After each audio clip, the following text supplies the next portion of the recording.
దేవుని పరిశుద్ధ నామమున మీకందరికీ శుభములు కలుగునుగాక. ఈ దిన వాక్యము మత్తయి సువార్త 22వ అధ్యాయము 39వ వచనాన్ని మనము ధ్యానించుకుందాము. యేసుక్రీస్తు ఈ లోకంలో మనతో ఉన్నప్పుడు మరి ఆయన చెప్పినటువంటి ఆజ్ఞలలో 10 ఆజ్ఞలే కాకుండా మరి ఒక నూతనమైనటువంటి ఆజ్ఞ మనకు అనుగ్రహించాడు. నిన్ను వలె నీ పొరుగు వానిని ప్రేమించుము. మరి ఈ యొక్క ఆజ్ఞ చాలా గొప్పది. మరి మనము ఏ రీతిగా ప్రేమించుకొనిచున్నామో, మనం ఇతరులను కూడా ఆ రీతిగా ప్రేమించడం అంటే చాలా కష్టతరము. అనేకమైనటువంటి భావనలు, వ్యత్యాసాలు మనకు కలుగుతూ ఉంటాయి. అంటే rich, poor, colours, caste, creed, ఏదేదో మరి అనేకమైనటువంటి మనము నిర్మించుకునే ఉన్నాయి. కానీ మనుషులందరికీ కూడా కలిగేటటువంటి మరి అందరికీ యూనివర్సల్గా ఉండేటటువంటిది ఆకలి, నిద్ర, భయము, ప్రేమ, సంతోషము, మరి దాహము, మరణము, ఇవన్నీ కూడా ప్రతి వ్యక్తి, ఏ దేశస్థుడైనా, ఏ మతస్థుడైనా, ఏ కులస్థుడైనా, ప్రతి మానవునికి బాధ ఒకటే.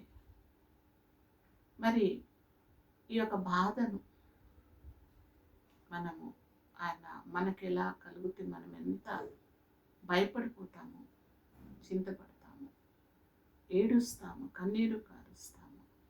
ఆ రీతిగా ఇతరుల గురించి కూడా తలంచడము అనేది మరి చాలా కష్టతరము. మరి దేవుడు మనకు చెప్పాడు, ఆ రీతిగా మీరుండమని. Love humanity. కనిపించేటటువంటి మానవుని మనం ప్రేమించకుండా కనబడని దేవుణ్ణి మనం ఏ రీతిగా ప్రేమించగలము? సాటి వ్యక్తి బాధలు ఉన్నప్పుడు వారిని మనము ఆదరించకుండా, వారి కన్నీళ్లను తుడవకుండా, పడిపోతే లేవనెత్తకుండా మనము మరి దేవుణ్ణి ఎలా కొనియాడగలం? దేవుని యొక్క ఆత్మ మనలో ఉంటే మనలో ప్రేమ, త్యాగము, దయ, మంచితనము, ఇవన్నీ కూడా మనలో ఉంటాయి. ఇవి లేకుంటే మనము దేవుని ఊపిరి కలిగినటువంటి, జీవము కలిగినటువంటి వ్యక్తులుగా కూడా పరిగణింపబడం. So love thy neighbour. నీకెట్లా ఆకలిస్తుందో ఇతరులకు కూడా అదే రీతిగా ఆకలి కానీ ఇతరమైన బాధలు కానీ కలగవచ్చు.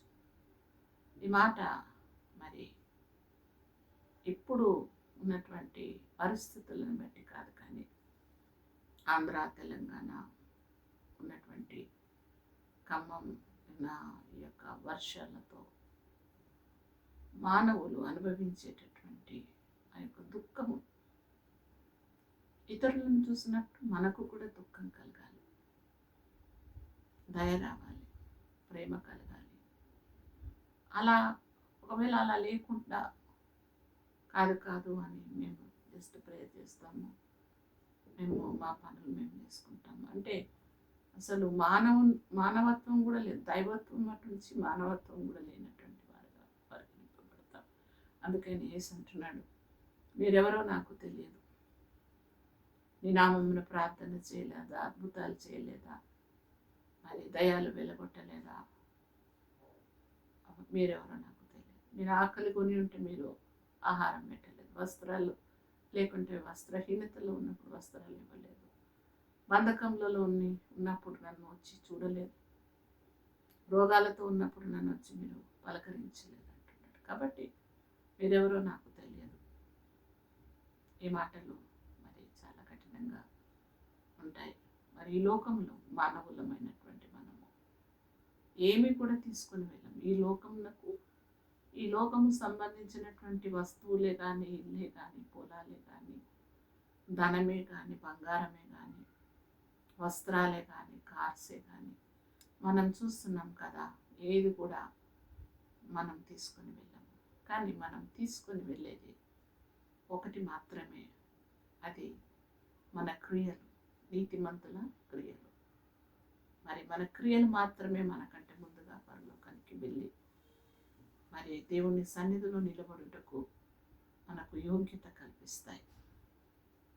మరి బైబిల్ గ్రంథము సెలవిస్తుంది, నీతిమంతుల నీతి క్రియలే మరి మనకు అక్కడ నీతి వస్త్రాలుగా మనకు అనుగ్రహించబడతాయి. క్రియలు లేని విశ్వాసం వ్యర్థమంటున్నారు. కాబట్టి మరి ఈ మాటలు నేను చెప్తున్నాను. మా యొక్క గ్రూప్లో కూడా విజయవాడ నుంచి ఒక అమ్మాయి ఉంది. ఒక సాయంకాలం ఏడుస్తూ భయపడుతూ ఫస్ట్ ఫ్లోర్ వారికి వాటర్ వచ్చేసాయి, అన్ని పాములు వచ్చేసాయి, తేళ్ళు జేరులు వచ్చేసాయి, కరెంట్ లేదు, వాటర్ లేదు, భయం వేస్తుందమ్మా, ప్రాణ భయము, పిల్లలకు పాలు లేవు అని ఏడుస్తూ ఫోన్ చేశారు. నేను వెంటనే కొంతమంది ప్రేయర్ వారియర్స్ అందరూ కలిసి ప్రార్థన చేశాను. మరి అటువంటి స్థితి, ప్రాణాలు పోయినటువంటి స్థితి, దిక్కుమాలినటువంటి స్థితి, రోదన, శోధన, బాధ సమస్తము కొట్టుకుపోయి, మనుషులు కొట్టుకుపోయి ఉన్నటువంటి వారికి ఒక చిన్న సహాయం చేయాలి అని ఒక ఆలోచన దేవుడు నా హృదయంలో పెట్టాడు.